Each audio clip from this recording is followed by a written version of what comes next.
સહેરા તાલુકાના દલવાડા ગામે પ્રેમી પંખીડાઓ ઝાડ ઉપર લટકાતા ગામમાં ચકચાર। સહેરા તાલુકાના દલવાડા ગામના પીપળિયા ફળિયાના પ્રેમી પંખીડા ઝાડ ઉપર લટકી અને ગળે ફાંસો ખાધા ગ્રામજનોમાં ચકચાર। દલવાડાના પીપળિયા ફળિયામાં એક ખેતરમાં ઝાડ ઉપર 20 વર્ષના યુવક યુવતીની લાશ ગળે ફાંસો હાલતમાં મળી આવી। દલવાડાના પીપળિયા ફળિયામાં એક ઝાડ ઉપર ગળે ફાંસો ખાધેલી હાલતમાં ગ્રામજનો જોતા ઝાડ ઉપરથી બંને લાશો નીચે ઉતારી।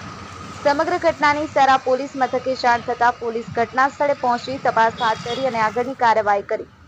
યુવક અને યુવતી પ્રેમી પંખીડા પીપળિયા ફળિયાના હોવાનું બહાર આવ્યું।